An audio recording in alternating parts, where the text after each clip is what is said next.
Hello everyone, open next question को करते हैं। ओके, हमारे पास गिवन क्या, हमारे पास गिवन है A1 A2 A3, ये सारे के सारे क्या है, एक AP के टर्म है। ओके, उसके बाद हमारे पास फर्दर गिवन है ना कि A1 plus A7 plus A16 is equal to कितना है 40। तब पूछ रहा है इस AP का फर्स्ट 15 टर्म का सम कितना होगा, एक क्वेश्चन कह रहा है। तो जो हमारे पास गिवन है उसको नोट डाउन करते हैं। हमारे पास यहाँ पे गिवन है A1 A2 A3, ये सारे के सारे क्या है हमारे पास AP में गिवन। क्लियर, तो हम लोग लेट कर लेते हैं इस AP का जो फर्स्ट टर्म है वो क्या है, फर्स्ट टर्म को लेट कर लिए वो A के बराबर है। क्लियर, और कॉमन डिफरेंस मान लेते हैं CD इज इक्वल टू मान लेते हैं स्मॉल d। क्लियर, अब हमारे पास गिवन है A1 plus A7 plus A16 is equal to given हमारे पास 40। क्लियर, अब इसको A1 A7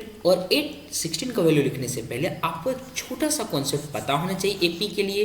फॉर AP का क्या है, AP का हम लोग n टर्म को कैसे लिखते हैं, n टर्म को कैसे लिखते हैं, वो कैसे लिखते हैं, हम लोग पहला टर्म लेते हैं प्लस जितना नंबर ऑफ टर्म्स रहता है उसमें कम करते हैं और इसको फिर क्या करते हैं हम लोग कॉमन डिफरेंस से मल्टीप्लाई कर देते हैं। तो इस कॉन्सेप्ट का यूज करेंगे हम लोग। क्लियर, तो इसी टर्म से फर्स्ट टर्म क्या हमारे पास, फर्स्ट टर्म को हम लोग A जूम किए हैं, हमारे पास हो जाएगा A प्लस 7 टर्म क्या होगा, first term plus n-1 means 6 into D.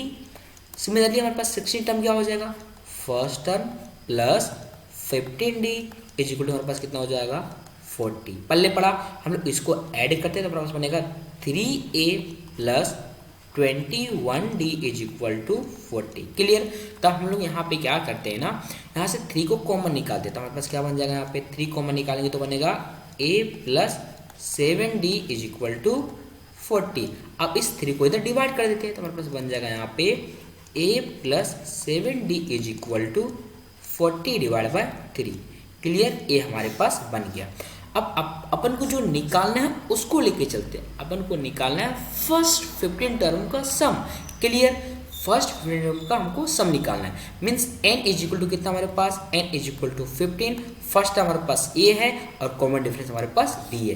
अब AP का सम का फॉर्मूला हम आप लोग को बताए थे, फिर भी हम आपको याद दिला देते हैं। फॉर AP के लिए, किसके लिए, AP के लिए Sn इज इक्वल टू क्या होता है, for n number of terms के लिए सम होता है Sn इज इक्वल टू होता है n/2 into 2a plus n-1 into d। ये होता है हमारे पास, पल्ले पड़ा, a क्या हमारे पास फर्स्ट टर्म और d क्या है कॉमन डिफरेंस और n क्या है नंबर ऑफ टर्म्स। क्लियर, तो हम लोग इसका यूज करते हैं तो यहाँ पे हमारे पास सम हो जाएगा फर्स्ट 15 टर्म का, means S15 is equal to हो जाएगा 15/2 in bracket 2 into a plus 15-1 कितना हो जाएगा 15-1 इंटू डी। क्लियर, चलो तो हमारे पास बनेगा यहाँ पे 15/2 in bracket 2a plus 14d। Clear, अब अपन क्या करते हैं ना, अंदर से 2 कॉमन निकाल देते हैं तो हमारे पास क्या बन जाएगा यहाँ पे 15/2 into 2 in bracket a plus 7d। Okay, अब अपन ना इसकी वैल्यू ऑलरेडी निकाल चुके हैं, हम लोग यहाँ पे देख सकते हो इसकी वैल्यू हम लोग, जस्ट सेकेंड, इसकी वैल्यू हम लोग ऑलरेडी यहाँ पे निकाल चुके, तो इसका वैल्यू हम लोग यहाँ पे प्लग कर देंगे तो हमारे पास यहाँ पे बन जाएगा 2 से 2 कैंसिल हो जाएगा, बचेगा हमारे पास 15 इंटू इसका वैल्यू निकाल चुके कितना 40/3 ऑलरेडी हम लोग निकाल चुके हैं। तो इसको हम लोग किसको कैंसिल करते हैं कितना टाइम में, 5 टाइम में, तो 5 को मल्टीप्लाई कर देंगे 40 से कितना हो जाएगा 200। तो हमारे पास बन गया यहाँ पे final answer S15 is equal to 200। This is our correct answer. Okay, this is our correct answer. हम लोग देखते हैं कौन सा ऑप्शन हमारा करेक्ट है। क्लियर, तो हमारा option number 2 is correct. Okay, चलो बाय बाय।